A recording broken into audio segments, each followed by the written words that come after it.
deeper rooms can be a bit of a challenge.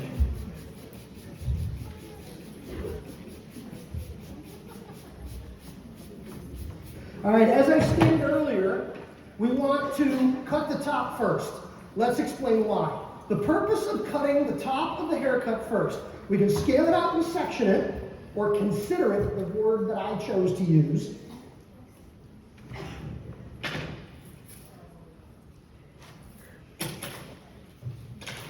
Here it is. We want to cut the top first. We want to cut from top dead center down around the head form far enough that we cut into or intrude into the top edge of what is later to become our tapered perimeter through the principle of eliminating what is called interior contributing weight. Listen to those three words, interior contributing weight. The interior of the haircut is divided, the head is divided at the parietal ridge, the occipital bone, or the crest line, the widest point of the head. Everything below the occipital bone, the crest line, or the widest point of the head is considered the exterior of the haircut. Everything north of that point is considered the interior of the haircut. Interior contributing weight, meaning hair from the interior that hangs down from above or contributes to the accumulation of weight. Weight is defined as the accumulation of the ends of the hair at a given point to create heaviness or density. So here's the idea. When we, what's that? Could you say that again? Have I ever said it before? Interior contributing weight is hair from the interior of the haircut hanging down from above, contributing to or accumulating at ideally the blending point, which creates a great deal of work for us. Think about a traditional approach to this haircut. You pretty much learned in beauty school, just like a regular client. We're going to taper, we're going to layer, and blend. Taper the perimeter, layer the interior, blend it together. So we taper from what we call a known length of 0, meaning the last piece of hair here, all the way down here at the bottom, how long is this hair? 0. It's got no length at all, and it goes up. At a line of inclination, a line of gradation, a line of graduation, we move from 0 up to some hypothetical point in the heavens. We taper first. Then we layer down from above. And what do we do while we're layering? We taper first, we layer second. What do? We pray. What are we praying for? We're praying that it comes together at the appropriate point on the back of the head. Y'all ever been to Walmart looking at the back of heads? Give it enough time and enough head to work with, everybody can get it to blend. But where is it supposed to blend? Where is the transition from tapering to layering supposed to happen? At the occipital bone, the parietal ridge, the crest line, or the widest point of the head. So here's the idea. By layering the interior first, by eliminating the interior contributing weight, layer first and taper second. And if we're careful to make sure that when we layer top dead center down around the head form far enough that we intrude into or cut into the top edges of our tapered perimeter. In step 2, where we taper up from below, when we come up from below, when we've eliminated that interior contributing weight or overhang, when we run into the previously layered interior, it'll blend automatically, right before our eyes. Because the weight isn't there because it came off as part of the tapering process. So instead of taper, up, and hope and pray, we layer first, taper second, get the blend for free. Does everybody understand the value of cutting the top first in that sequence? Consider your top working area, point 3, and layer the interior first. Questions, comments? Let's do it.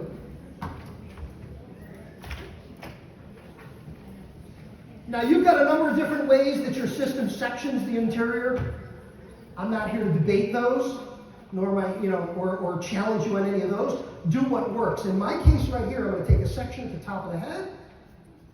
I'm going to always pick up a piece of the previously cut section in my fingers to serve as my guide. I'm combing, holding, and cutting. I'm combing, holding, and cutting. I work top dead center out to the front hairline. Don't hold the real clients by the nose. What's that? How many inches? This one's a 6. I usually use a 5.5 or a 6 for interior layering. Now, here's the key point. See me right here? I'm coming straight out off of the back of the head at 90, and I'm making sure that I cut past the occipital bone, the parietal ridge, and crest line, or the widest point of the head. Is everybody with me? Yes. So what have I got? I've got that top center guide. I'm going to go 90 degrees or perpendicular to the guide. Now, this is where some people sometimes take issue with some of what I do, because I tend to do a little bit of scoop cutting as opposed to very detailed or very meticulous sectioning. Now, is it okay if I scoop cut like that? It is okay if I scoop cut like that as long as I'm doing what? Cross-checking. Cross-checking, that's right. Condensed cutting, ganging sections, bringing hair together, perpendicular position, what's that going to create? It's going to create some scalloping. So I come in perpendicular and lop off the peaks on the scallops, and I'm going to be even, correct? Yes. What's a guy's favorite styling tool? Wide tooth comb, this one right here, right through the top of his head like that. I believe that the tops of men's haircuts should be cut with wide teeth. Why do we have two different tooth spacings or configurations on a comb? One word, what is it? Tension. Fine, big, thin, fine teeth apply maximum tension to the hair. Big, wide teeth apply minimal tension to the hair. This side lets the hair go where it wants to go, the way he's going to live it every day. This side puts the hair where I want it to go. So I'm more interested in how the hair is going to behave on its own when it does what it wants to do. So I'm widening that guide and I'm coming back across like this. And then I'm simply going to move over and I'm going to move my way down around the head form, continuing to pick up pieces of the previously cut section in my fingers to serve as my guide, combing, holding, and cutting, combing, holding, and cutting, combing, holding, and cutting. I would cross-check perpendicular. Doesn't even look like it's scalloped, so I'm good. Now I do also want to introduce an alternative way to go through the top of the haircut because scissors create very hard, blunt lines. Clippers create softer textures. I'm going to turn my clipper on. With my clipper on, my clipper on, I'm going to hold it backwards in my hand. The blade sitting back at the heel of my hand. The cord, if it had a cord, was coming out between my thumb and forefinger. I'm going to grab two fingers. I'm going to grab my comb. What do I now have? I have three hands. I want to have one hand to hold the clipper, one hand to hold the comb, and hold the hand over here to hold hair with. Watch what I do when I do what I do, and watch what I don't do when I do what I do, because when I'm doing what I'm doing is as important as what I'm not doing. Are you ready? It's going to look like this. We're going to take sections of hair. We're going to comb, we're going to hold, we're going to cut. We're going to comb, we're going to hold, we're going to cut. We're going to comb, we're going to hold, we're going to cut. We're going to comb, we're going to hold, we're going to cut. I don't shut the clipper off, I don't set the clipper down, and I don't transfer the comb back and forth from one hand to the other when I cut. The two tools stay together in one hand, and I'm coming all the way back to the center back, making sure that I'm traveling down around the head form far enough that I cut into or intrude into the top edge of what is later to become our tapered perimeters. Everybody with me? Yes. What's the advantage of doing this with a clipper? It can be efficient in terms of speed. What's the bigger advantage for the client? It's softer, it's textured. The reciprocating action of the clipper blade. The back and forth motion of the clipper blade cuts a soft, blended texture as a byproduct of its back and forth motion. Everybody take out your hands. Take out your hands. Show me your clipper blade. The clipper blade is moving back and forth like that. Show me the hair. The reciprocating action of the clipper blade cuts a soft and blended texture in the ends of the hair. Haircuts look better and lay better today and every day between now and the next haircut. Is anybody a lefty? Yeah. Thank you. Have a nice day. Bye. No. I'm a right-handed hair cutter. You just saw me cut out dead center down the client's right-hand side. I want to cut the client's left-hand side, but go to element 4 or key elements. This doesn't work really well. Elbow up, shoulders twisted, back jacked, ouch. As a right-handed hair cutter on the client's left side, all my lefties just heard as a left-handed hair cutter on the client's right side, I need to rotate the chair. I need to turn the chair to reorient the client to my cutting position. I need to turn the chair and then, see my comb? Teeth pointing that way. See my comb? Teeth pointing towards me. I come into the opposite side, picking up a piece of the previously cut section in my fingers to serve as my guide. Always looking for that section in my fingers to serve as my guide. Combing, holding, and cutting. Combing, holding, and cutting. Combing, holding, and cutting. Combing, holding, and cutting. Working my way around the head form.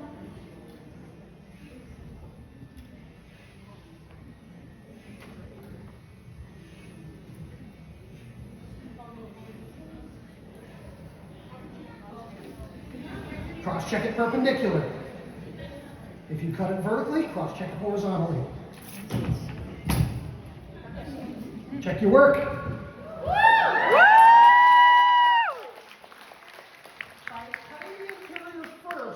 And now you can see I've got kind of weird mullet thing going on here. But you can see that I've cut past the parietal ridge where I hope to blend later. Is everybody with me? Yes. All right. And by the way, everything I share with you guys already exists on my YouTube channel. So you can see this over and over again. Now, let's take a look at the perimeter. Number 2 on here is skip guard tapering. Probably the single most valuable technique I've ever shared with professionals in the beauty and barber business. So we've got a relatively new hair cutter who's tapering the perimeter of a haircut, and they're typically doing the gimme a 3. Y'all know the gimme a 3 haircut?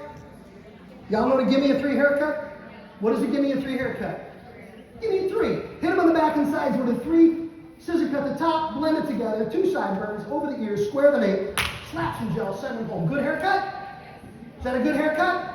Hundreds of thousands of those haircuts are produced all across this great nation every single day. It's a perfectly good haircut, but what is it not? Oh, it's unique. It's shaped like the dude's head. Every one of them's the same. Every one of them's different. What is it not? It's not tapered. If you run a 3-guard up somebody's head, every hair from the perimeter to the blending point is 3/8 of an inch. It's not tapered. And we figure this out. And sometimes you'll see somebody do this. They'll pick up their number 1 guard, and they'll put their guard on their clipper, and they'll bang off a little bit of the bottom. Then they'll switch to their number 2. You gonna be all right? They'll switch to their number 2, and they'll go just a little bit higher. And then they'll switch to their number 3, and they'll go just a little bit higher. At this point, they get right about to the occipital bone with their number 3, and they look at their 4, and they go, they gave me a number 4. I deserve to use it. And at that point, they put that number 4 guard on the clipper, and they go north of the parietal ridge, the occipital bone, the crest line, and the widest point of the head, and they have 2 big problems. Problem number 1 is they cut them up too high, and they compromise the balance of the entire haircut. What is problem number 2? Problem number 2 is they are now the proud creator of the Aztec Guatemalan pyramid haircut. It's got steps, just like the pyramids in Guatemala. They go all the way up. And now you've got to start taking the steps out. And the secret is if you don't put the lines in, you don't got to take the lines out. So what skip guard tapering calls for in the diagram, if you can see it, is pick a guard, any guard. Pick the longest guard that represents the length you wish to have at the top of the taper. For the purposes of this demo, I got a number 4 guard on my clipper. How much hair does it leave behind in the head? No. It's a number 4 guard. How much hair does it leave behind in the head? No. 4/8. No. It's a number 4 guard. It leaves behind on the head 1/2 inch or more. 2 little words, or more. Cutting doesn't happen at the top of the tips of the teeth, and cutting doesn't happen at the height of the hump. Cutting happens here, directly opposite the cutting action of the blade. And it's very shortest, the number 4 guard will leave behind on the head 1/2 inch of hair. But as we get in, get up, get out, as we execute a C-shaped or curving motion, as we rock the tool to the top of the tips of the teeth and stick out towards our torso, it creates a length progression, by definition, tapering. Is everybody with me? Yes. Guard your guard. I got my fingertip on the corner of the guard. Halfway up this guy's head, when the guard pops off and I put a divot in his golf course, do not blame it on a 7-cent piece of plastic made by a 9-year-old in China. Okay? This is your fault. Guard your guard. Fingertip on the corner of the blade, and you're going to come in, you're going to get up, get out, get in, get up, get out, get in, get up, get out, get in, get up, get out. Notice, as I run into or intersect with the previously layered interior, having unloaded the interior contributing weight, what have I done to my blending step? I've dramatically reduced the time, effort, and energy that is going to be required in my blending very, very soon. So this is my number 4.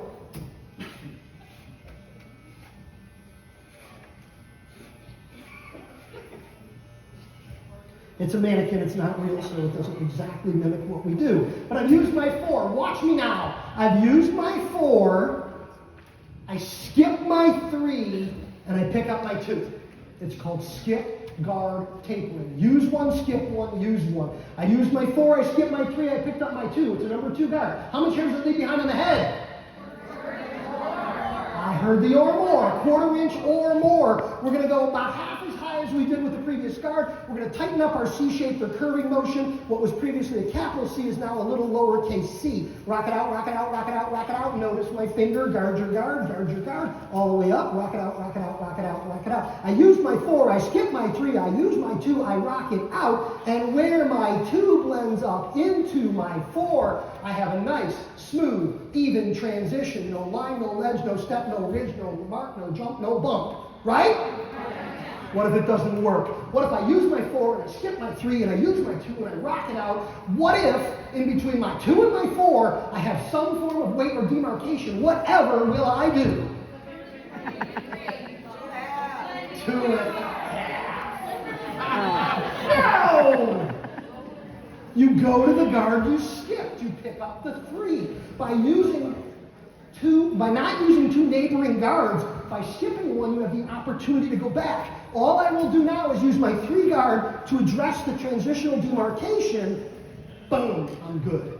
Use 1, skip 1, use 1, and go back. I start with my 4, I skip my 3. I use my 2. I go back to my 3. I start with my 3, I skip my 2. I use my 1. I go back to my 2. Dude's got a really big head. Use your 4, skip your, use your, skip your, use your, go back to your, and your, thank you!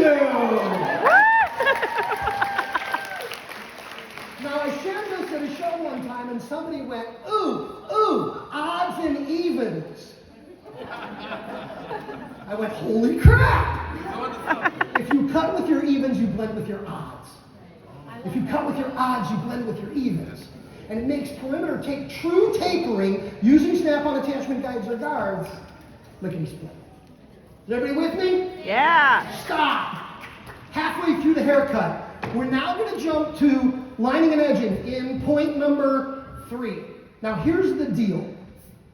Where's my marker? There it is. I got to get down to my flip pad here. Not everybody will be able to see this, but you can imagine it. Take a picture of it later. Would you agree with the statement I'm going to make? You're going to agree that I'm going to make this statement? Wow, that's easy. All right, a haircut will never look done until it is lined and edged. Asterisk, by the way, if you're going to peel off a fade, there is no lining and edging, you get that. But generally speaking, a haircut will never look finished until it is lined and edged. Would you agree? Yes. Statement number 2. A haircut that is lined and edged will look doner sooner. I am allowed to make up words, it's my class. How many people here, raise your hand, how many people here honestly have ever been doing a haircut? And you're doing a haircut, and you're doing a haircut, and you're doing a haircut, and you're doing a haircut, and all of a sudden you realize, oh my God, this was a great haircut 4 minutes ago. And it's just not a great haircut anymore. It's called overcutting. You're in the race, you're so focused, you're so into what you're doing. You're running along, and all of a sudden you go, oh, I was done. And I didn't realize it. This can have a dramatic impact on our timing and the quality of what we hope to produce. And it runs contrary to the idea of having a plan and executing our plan. The concept in 3 lining early is this. Do 50% of the haircut. Whatever you consider to be half a haircut, I consider that to be about half a haircut. Stop in the middle of the haircut and line and edge the haircut. Lining and edging generally represents about 10% of a haircut. I am aware of the fact that in some haircuts, especially on black folks or some of our Latin folks, those haircuts can be more line and edge intensive. There can be more line and edging work on some of those haircuts, depending on the desired finished look. But generally speaking, do 50% of a haircut, stop in the middle of the haircut, line and edge the haircut. At this point, you've done 60% of the haircut. Under ordinary circumstances, if you've done 60%, you would expect to have a remaining 40% to get you to 100%. This is not a math class, but we can do this math, right? What you will find if you line and edge the haircut in the middle of the haircut, you do 60% and you stop, you will find that you likely only have about 15% of the haircut remaining, thereby finishing the haircut at the 75% point, yielding a savings of as much as 25% of your haircut time. Of all of the things I've shared, skip guard builds confidence rapidly. Lining early improves timing dramatically. Because all of a sudden you see you're more done than you thought you were. Does that make sense? How many people here are currently using that technique? It's a good number of hands. I've been sharing it a lot, and you're getting it from somebody. I'm not going to claim they got it from me, but as long as you got it, you got it. All right. Hey, Ivan, can you say that even thing again? Can I say what? The even thing that you said. The even thing. You play with the, you start with the even thing, you play with the. Oh, with the skip guard tapering, if you cut with the evens, you blend with your odds. If you cut with your odds, you blend with your evens. Got it? And the ancient Mesopotamians created the numbers a long time ago, 4, 3, 2, 1, 0. Don't change the order of the numbers. Okay? It's been working for us for a long time. All right, so what are we going to do? We're going to line an edge. We're going to switch to our trimmer. We're going to switch to some type of detailing or finishing comb. And we're going to go through your lining and edging procedure. I'm not running you through an entire lining and edging procedure. I know you know how to do this, and I know we have all kinds of tips and tricks to make our lining and edging more precise and more efficient. I just want to bang this out to make the point. Now, when we are finished with lining early in our third step here, and again, it's not a mannequin, it doesn't line up quite like a regular human, but you guys can make allowances for that and what you're seeing, thinking, and watching. Would never do that to a live client. Alright. It's not that way. Wouldn't leave him crooked either, but that's besides the point. Trying to get it as close as possible.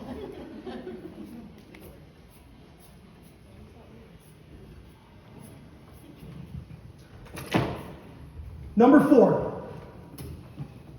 How many people here? How many people here want to be a better men's haircutter tomorrow? Raise your hand, you want to be a better men's haircutter tomorrow. How many people are willing to do one thing in this room right now, if I could promise you it would make you a better men's haircutter tomorrow? Would you do it? Yes. Turn to the person sitting next to you, look in the eye and say, would you do it? All right, if you want to be a better men's haircutter tomorrow, one thing you can do, circle up, one meeting, one thing you can do today, more powerful than anything else, that what I promise you will make you a better men's haircutter tomorrow. In this room right now, take out your cell phone and delete your Instagram account.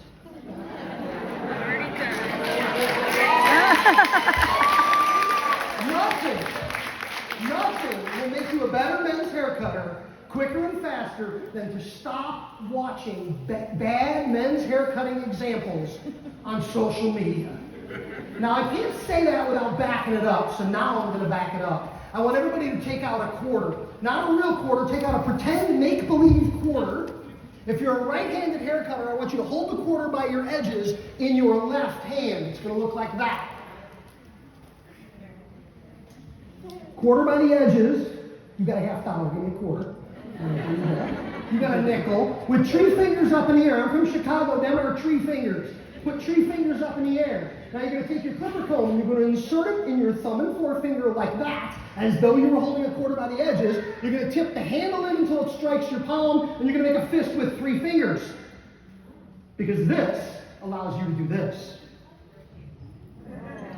This is your ability to make subtle changes in the angle, the attitude, and the position of the comb relative to the surface of the client's head. How thick is this comb between my 2 fingers? How thick is this comb between my 2 fingers? It's 1/8 of an inch. How thick is the spine between the bottom edge of my finger, my thumb and forefinger? It's 1/2 inch. So in other words, if I lay the comb flat against the head and I zip off all the hair hanging out of the comb, how much hair will it leave behind? 1/8 of an inch.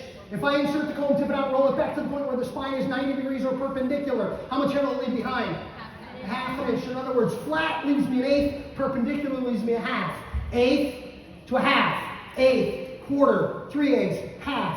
1/8, quarter, 3/8, 1/2. Does anybody recognize the numbers? 1/8, quarter, 3/8, 1/2. 1, 2, 3, 4. It's a guard. What clipper over comb is I took the guard off of here and I put it over there. And based on my position up and down the head form and my degree of angle or pitch, I determine how much hair I put on the floor and how much hair he takes out of the building. Are you with me on this? So you're going to go online, you're going to be in your hotel tonight, you're going to be on the phone, you're going to be on Instagram, and you're going to see somebody online cutting clipper over comb with the comb held in a horizontal position. Don't do it. You got to call it. That is not okay. Hold the comb at an angle. If you hold the comb horizontally, where the hair accumulates in along the base of the teeth at the spine, what happens if I zip off all the hair hanging out of the comb?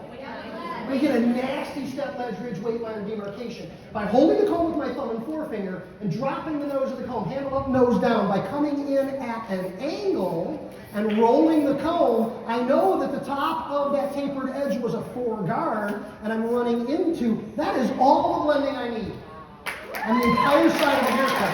Woo! That is a combination of the angle and pitched position of the comb and cutting the top first to unload the interior contributing weight that creates the blending odyssey that we have to go down. Does that make sense? Yes. All right. Keep the comb at an angle. And what else do we got up there? That was number 4. What's number 5? Bonus. Finish that tool. That was your bonus technique. Now, I do want to add one other thing in here. Clipper over comb. For some of our team members, clipper over comb can be a little daunting. Can be a little dangerous. Can be a little scary. If you're not already doing it, especially with your new team members, put a number 1 guard on your clipper. And cut clipper over comb with a number 1 guard in place. It slows you down, it backs you up, it backs you off, it moves you 1/8 of an inch off of the surface of the comb. It allows you to cut a little less aggressively and a little less directly. And you work your way around. We good? Yeah. All right, we ran just a couple of minutes over time, which I don't like to do. Hang on a second. Let me see what the next slide up here is. All right, it's just our call to action. Taking some of what we've shared here in the room today back to our stores, back to our team members, and applying this, the combination of our 4 key elements and the 4 key techniques that we saw, cutting the top first, skip guarding the back and sides, lining and edging early, and blending diagonally, all consistent with our system to dramatically change our haircut outcomes. What's the first thing I said when I started talking? I said, thank you for having me here. Thank you so much for including me in your Huddle experience this year.